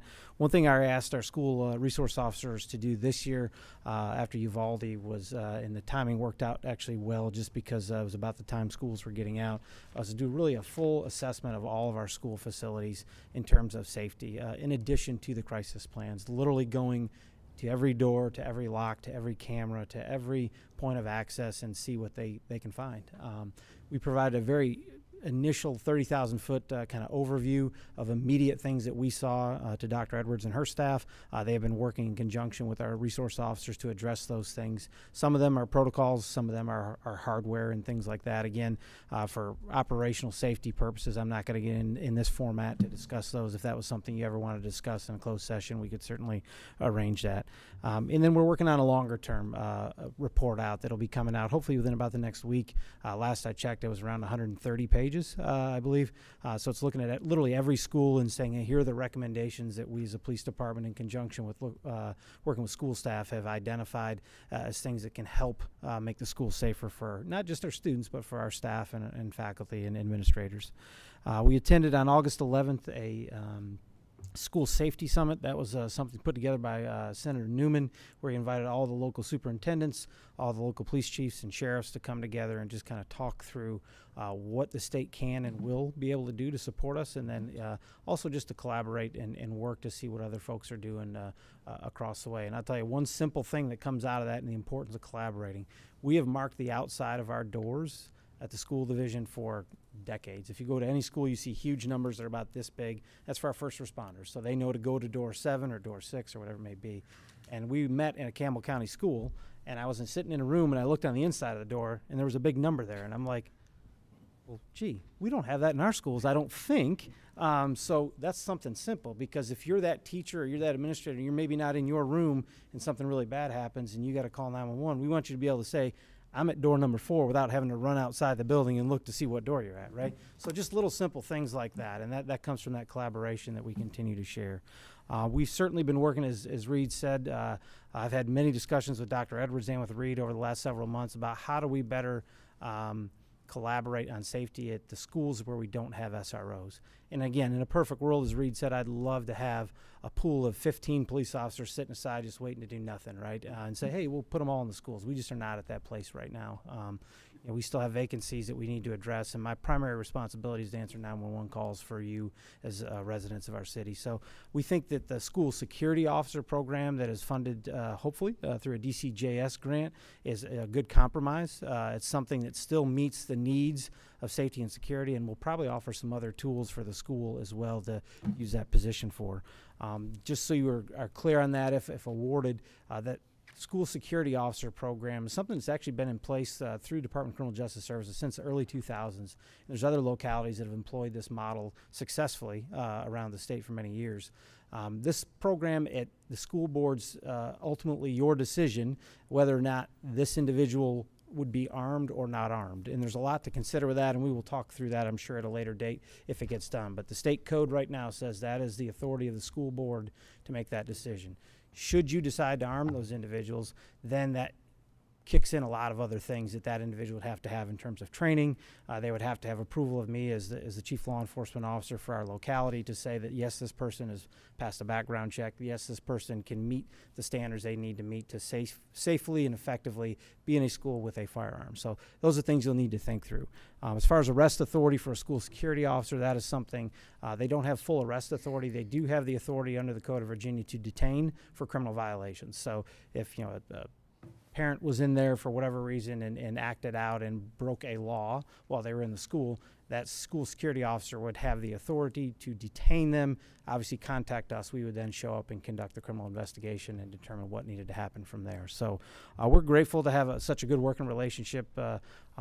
Crystal and I are on speed dial a lot of times on cell phones, and one of these times one of the two of us is going to call each other just to ask how their day is going. But usually it's not for those reasons, unfortunately. But we do have a good relationship, and I'm grateful to have that where we can communicate back and forth directly on issues of concern that are happening either in the community that may impact the school or vice versa. So that's kind of what I have for you. I kind of want to keep it short and sweet. More than happy to answer any questions you may have. Anyone have any questions? Councilmember Feraldi? Chief and Dr. Mordecai, thank you for, unfortunately, the sobering reminder of what this conversation entails. At least from my perspective, I would want an SRO, fully sworn officer in every school. I think if we're talking about putting someone in a school and arming them or not, I think we're missing the mark. If I'm putting someone in a school just to sit at a door and watch them come in and out to some degree, but I don't have the ability to eliminate a threat that is actively taking life, I think we're missing the opportunity to talk about what really needs to be talked about, and that is protecting the lives of those in that building. And so for me, if that means a school security officer to some degree, I'm willing to look into what that looks like simply because that's close, realizing this unfortunate staffing situation we do find ourselves in.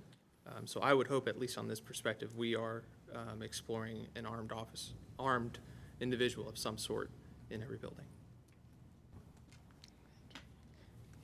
Anyone else have any comments? Councilmember Helgeson. You mentioned Uvalde, and obviously that was one of the biggest failures I've ever seen. and obviously not having to give away any tactical things, but they have 180 officers standing outside by order to not go in. Obviously, or I hope, again, not in giving away any tactical, but we'd have an order less than 180, I would hope, right? Where they Sorry, I go didn't in. hear all what you said. Huh? I didn't hear all of what you said. So we would not keep officers outside and detain parents that were trying to go into for safety. Some number less than 180, I would hope, rather than officers standing outside. And again, you don't have to give away tactical things, but hopefully we would be going in quickly to eliminate the threat. Yeah, our approach, again, I'm not going to discuss tactics or how we do things for obvious reasons, but our approach is to obviously stop the killing as immediately as possible, understanding that that may put our officers' lives at risk. Thank you. Anyone else? Dr. Tweedy. Remember when I worked for the schools, there were certain crisis training days or information that was shared, but I know as a school employee, I participated in just being there on site with whatever. Would the council members or school board members have an opportunity to be a part of that type of training situation? Yeah, I mean, I think, I won't speak for the school division, but I know usually before they gear up each summer to get back into school, they do that type of training for their staff. And from my perspective, being the people that were providing some of that training, I would not have a problem with any council members being in that training. And again, I won't speak for Dr. Edwards. And I just say that because it does enlighten you to what they do and how they train. And just as community members talking to other community members and folks and parents, it's just having as much knowledge as you can helps. And so I would just encourage you, if it's open, to take avail to that. Thank you. I had just a brief question, if you don't mind, Madam Mayor. Sure, go ahead, Councilman Rowley. I didn't think of it this way, and unfortunately, I think it's good for transparency in this discussion.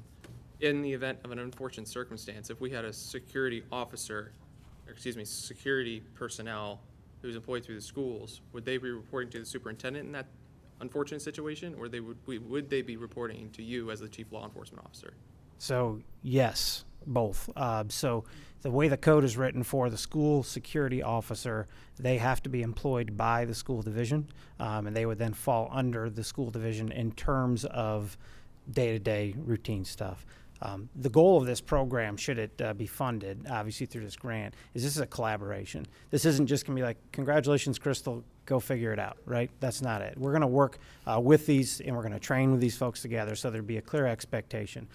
And I think we will work through that, and there'd be some type of an MOU that would be put in place. I'm sure they would dictate, in immediate crisis and something that's going on, no different than it is now. If we show up at a crisis right now, my expectation is my supervisors that show up are going to work with Crystal's administrators there, but ultimately, if it's a safety issue, my folks are going to kind of dictate what happens and where it goes. No different than if we show up at a school and there's a fire, I'm not going to have my folks be in charge. I'm going to look at the firefighters to tell us what to do, right? So, yeah, they're going to report directly and be employees of the school division, but in a crisis situation, we would ask them to kind of follow our instruction and direction. We would make sure we trained on that in advance so they were prepared to deal with that. And we definitely would support that and currently support that anytime there's an issue. We understand that we are under the direction of and have no problems in listening to the people who are trained to respond. Thank you both. Thank you. Anyone else? Thank you very much, Chief Whitaker and Chief Zudema and Dr. Whitaker. Zudica. That sounds alike. Combination of the two. So the next subject is cannot be handled in the scope of the time that we have available to do justice to it. So I think and really it was just a preview. And she will be presenting this to her full board, I believe, on September 20th. So I would like to think that maybe we could call you to one of our meetings in October to give that presentation to us that you were going to be giving today. Mm-hmm. That would Absolutely. be very helpful. Thank you for that. So I just want to thank the school board. I want to thank my colleagues, Dr. Edwards, Dr. Whitaker, Sam Coleman, Ken White, Chief Zudema, and for their participation today. I think we had some good dialogue. We've got a good start to a lot of work that has to be done in the future. And I just want to thank everybody for that. And I'd call upon Dr. Coleman to see if he would like to make a couple of brief remarks. Thank you, Madam Mayor, and as I have said absolutely nothing during the context of this meeting, I would like to have at least 1 minute to say thank you to the manager and to the superintendent and to the respective staff for coming together. I think it's important that we do this. This went very well, Madam Mayor. Thank you for giving us the opportunity to dialogue. I do want to challenge all of the members of council to recognize that you have 9 very talented, competent individuals on the school board. And you can see that on the basis of their responses today. And I trust that as we go forward, that the Lynchburg City School Board will be valued as the governing body of excellence that it really is. As the mayor just mentioned, next Tuesday, we're going to have a robust conversation about achievement, baseline achievement data, and you're welcome to tune in where you can, to see what we're doing, to know the excellence of what it is that we are doing and the depth of that excellence and the accuracy of it. We planned out every month work sessions dealing with real, vital work. And I am absolutely proud to be a taxpayer, a parent, to have you on council and us on the school board. Let's work together. Thank you, and I also want to thank staff, Alicia, Meche, Carrie, for all the work that they did to put this together, and of course our city manager, Winter Benda, who sat here patiently while I was taking up all the time I shouldn't have been taking up. But thank you all very much, and we are now recessed until 7:30 for our regular city council meeting in council chambers.